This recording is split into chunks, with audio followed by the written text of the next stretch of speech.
시장에서 족발이나 써는 주제에 여기가 어디라고 앉아있어. 쩌렁쩌렁한 고함과 함께 한 접시에 20만 원이 넘는 최고급 와규 스테이크가 공중을 날았습니다.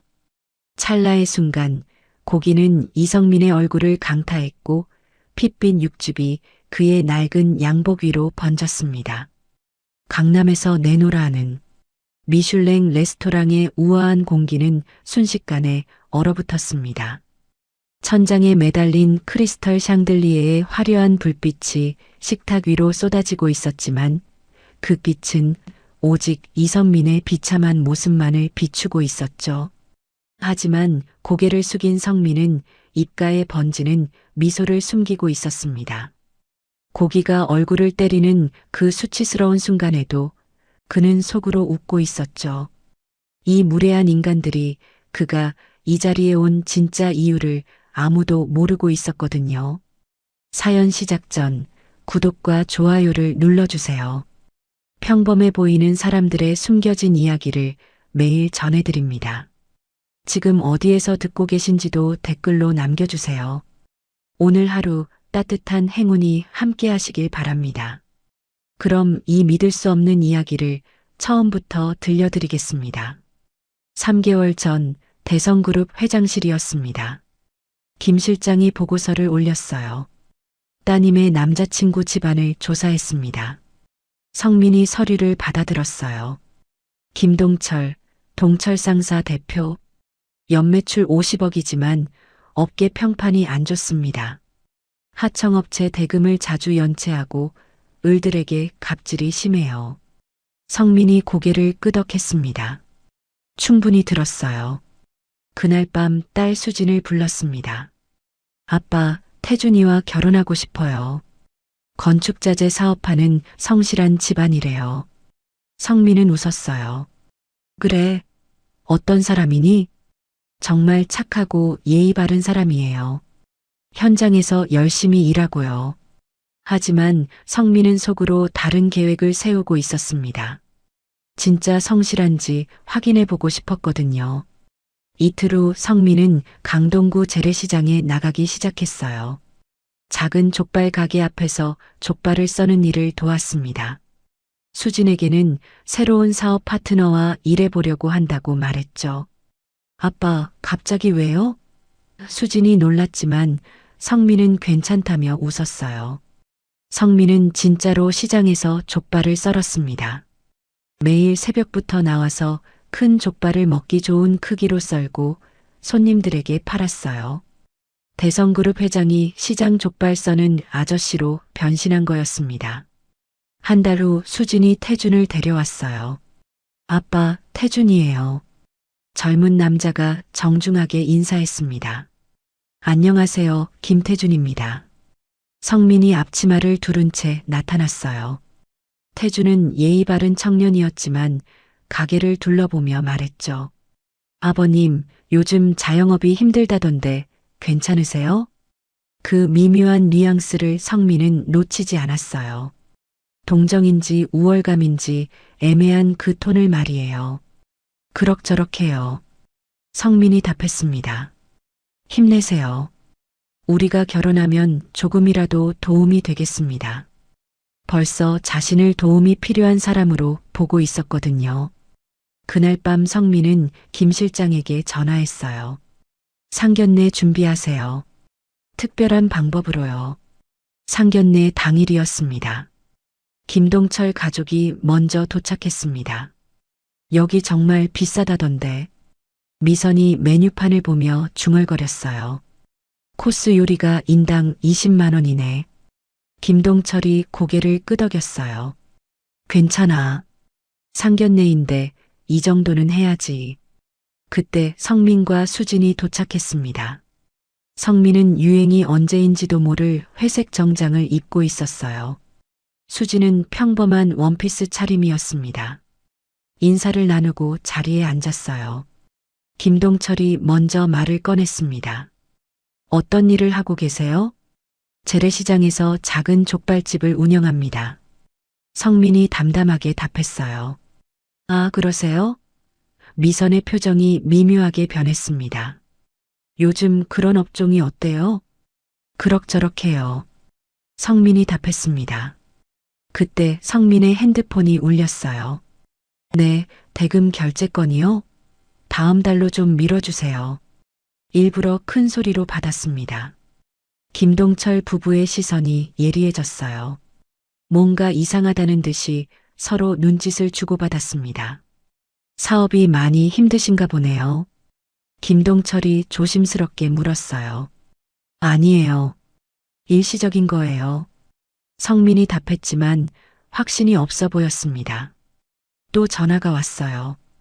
독촉장이요? 알겠습니다. 최대한 빨리. 성민의 목소리가 작아졌습니다. 미선이 남편의 팔을 살짝 쳤어요. 눈빛으로 대화했습니다. 이상하지 않아? 하는 표정이었어요. 혹시 김동철이 직설적으로 물었습니다. 지금 많이 어려운 상황인 건 아니죠? 성민이 당황한 듯 답했어요. 그런 건 아닙니다만. 아닙니다만이 아니라 방금 전화 내용을 우리가 다 들었는데요. 김동철의 목소리가 날카로워졌습니다. 분위기가 차가워지기 시작했어요. 성민은 여전히 침묵했습니다. 마치 변명할 말이 없다는 듯이 말이에요. 김동철이 테이블을 두드렸어요. 솔직히 말씀하세요. 지금 경제적으로 어려운 거 아닌가요? 성민이 당황했습니다. 그런 오해는 오해요? 김동철의 목소리가 높아졌어요. 대금 결제 미루고 독촉장까지 나오는데 미선도 거들었어요. 처음부터 이상했어요.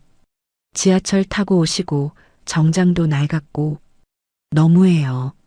수진이 떨리는 목소리로 말했어요. 수진아, 넌 몰라.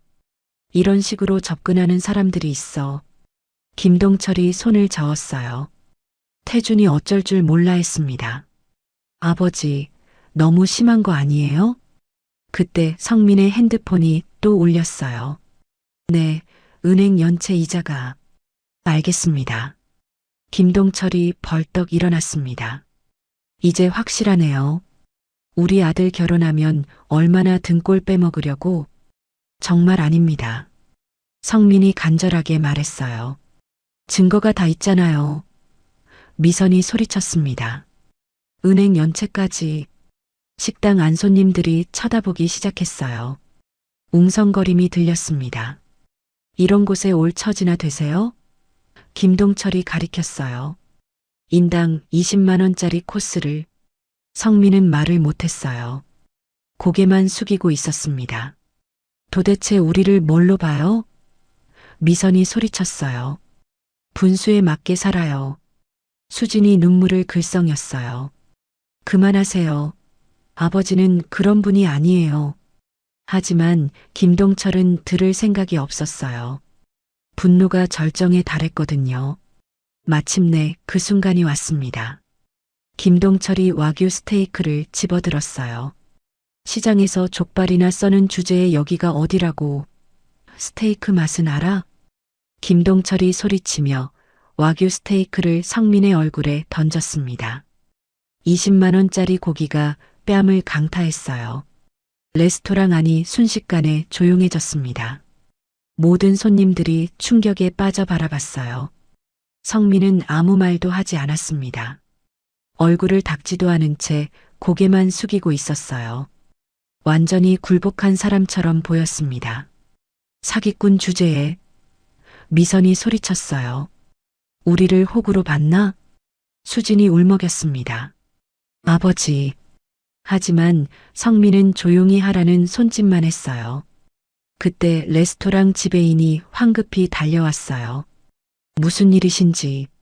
지배인이 성민을 보는 순간 멈칫했습니다. 얼굴이 새하얗게 변했어요. 죄송합니다. 저희가 나가겠습니다. 성민이 조용히 말했어요. 김동철이 비웃었습니다. 계산은 우리가 할게요. 그냥 나가세요. 성민이 천천히 일어나 수진의 손을 잡았어요. 가자. 도망가지 마세요.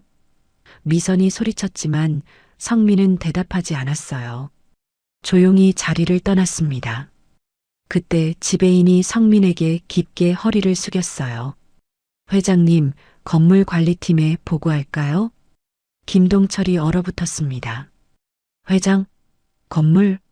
하지만 성민은 조용히 손을 저었어요. 필요 없습니다. 그리고 수진과 함께 나갔습니다. 복도에서 수진이 흐느꼈어요. 아버지, 왜 아무 말도 안 해요? 성민은 미소를 지었습니다. 괜찮다. 모든 게 계획대로야. 식당을 나서며 성민이 핸드폰을 꺼냈어요. 김 실장, 이제 시작하세요. 3일이 지났습니다. 김동철은 사무실에서 여유롭게 커피를 마시고 있었어요. 전화벨이 울렸습니다. 김 대표님, 한라건설입니다. 다음 분기 자재 계약을 보류하기로 했습니다. 뭐라고요? 갑자기 왜요? 대성그룹 관련 프로젝트에서 협력업체 재검토 지시가 내려왔어요. 죄송합니다. 전화가 끊어졌어요. 김동철은 당황했습니다. 한라건설은 대성그룹 계열사 공사를 많이 하는 곳이었거든요. 곧 또 다른 전화가 왔어요. 대한시멘트입니다.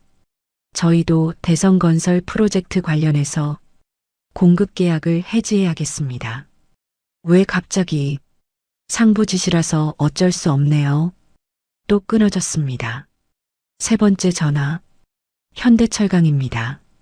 대성그룹 쪽에서 협력업체 명단 재검토하라는 공문이 왔는데 계약 해지 통보 드립니다.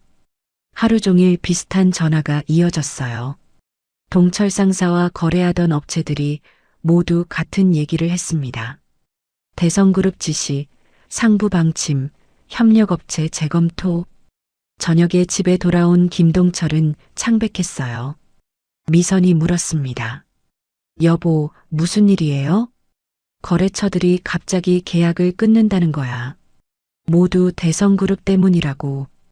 대성그룹? 왜요? 김동철이 머리를 감쌌습니다. 모르겠어. 혹시나 해서 그러는데. 태준이 조심스럽게 말했습니다. 혹시 그날 상견례랑 관련이. 뭔 소리야? 김동철이 소리쳤어요.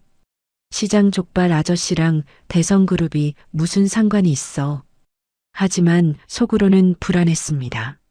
너무 우연의 일치 같았거든요. 상견례 사흘 후에 이런 일이 생기다니. 그날 밤 김동철은 잠을 이루지 못했어요. 뭔가 잘못됐다는 직감이 들었습니다. 2주가 지났습니다. 김동철은 업계 모임에 참석했어요. 다른 업체들 상황을 알아보려고 했습니다. 하지만 분위기가 이상했어요. 사람들이 수군거렸습니다. 한라건설 조 팀장이 다가왔어요. 김 대표님, 정말 대성그룹 회장님한테 그런 일을 하셨다면서요? 김동철이 얼어붙었습니다. 뭔 소리예요? 상견례에서 스테이크를 던지셨다는데 그분이 이성민 회장님이셨잖아요. 대성그룹 회장? 김동철의 목소리가 떨렸어요. 시장에서 족발 써는 건 취미셨어요. 그런데 문제는 조 팀장이 머리를 흔들었어요. 저희 한라건설이 대성건설 하청을 많이 봤거든요. 그쪽에서 협력업체 명단에서 동철 상사 빼라는 지시가 내려왔어요. 김동철은 말이 나오지 않았어요. 머리가 하얗게 변했습니다. 다른 업체들도 마찬가지예요. 조 팀장이 말했습니다. 대한시멘트도 대성그룹 계열사 납품하고 현대철강도 대성건설 자재 공급해요. 모두 상부에서 동철 상사와 거래 중단하라고 했대요. 그러니까 김동철이 떨리는 목소리로 물었어요. 우리 거래처들이 모두 대성그룹과 연결되어 있죠. 직접이든 간접이든요. 건설업계가 얼마나 좁은데요. 모든 퍼즐이 맞아떨어졌어요. 왜 거래처들이 동시에 연락을 끊었는지, 왜 모두 같은 말을 했는지. 한 달 후 동철 상사는 문을 닫았어요. 더 이상 거래할 업체가 없었거든요. 은행도 대출 연장을 거부했습니다. 미선이 짐을 정리하며 울고 있었어요. 여보, 어떻게 이런 일이. 태준도 회사에서 눈치를 받기 시작했습니다. 아버지가 너무 성급하셨어요. 왜 그렇게 함부로 하셨어요? 김동철은 아무 말도 못했어요.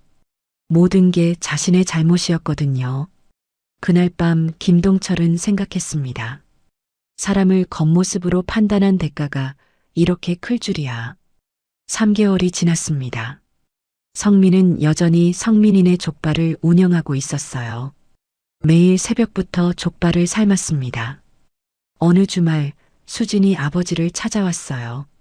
함께 족발을 삶으며 말했습니다. 아빠, 이제 정말 사람 보는 눈이 중요하다는 걸 알겠어요. 그때 일을 생각해 보니 태준 씨는 정말 아니었어요.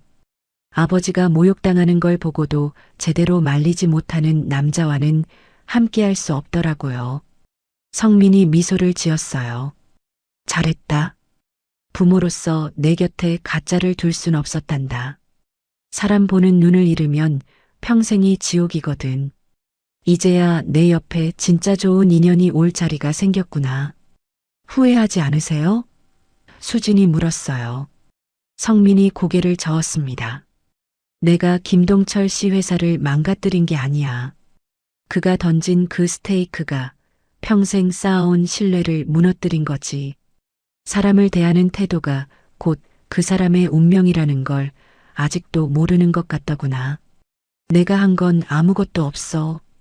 그냥 진실이 알려졌을 뿐이야. 성민이 말했어요. 세상은 생각보다 좁고 사람들은 다 연결되어 있어. 부녀가 조용히 대화를 나눴습니다. 편안하고 평온한 시간이었어요. 그날 저녁 성민은 창밖을 바라보며 생각했어요. 세상에는 여전히 겉모습만 보고 타인을 무시하는 사람들이 있습니다. 하지만 기억하세요. 당신이 오늘 무시한 그 족발집 사장이 내일 당신의 운명을 좌우하는 거인일지도 모른다는 사실을 말입니다. 오늘의 이야기가 마음에 닿았다면 구독과 좋아요로 함께 해주세요. 여러분의 따뜻한 댓글 하나하나가 큰 힘이 됩니다. 오늘 하루도 여러분의 삶이 조금 더 빛나는 순간이 되길 바랍니다. 건강하고 평안한 하루 보내세요.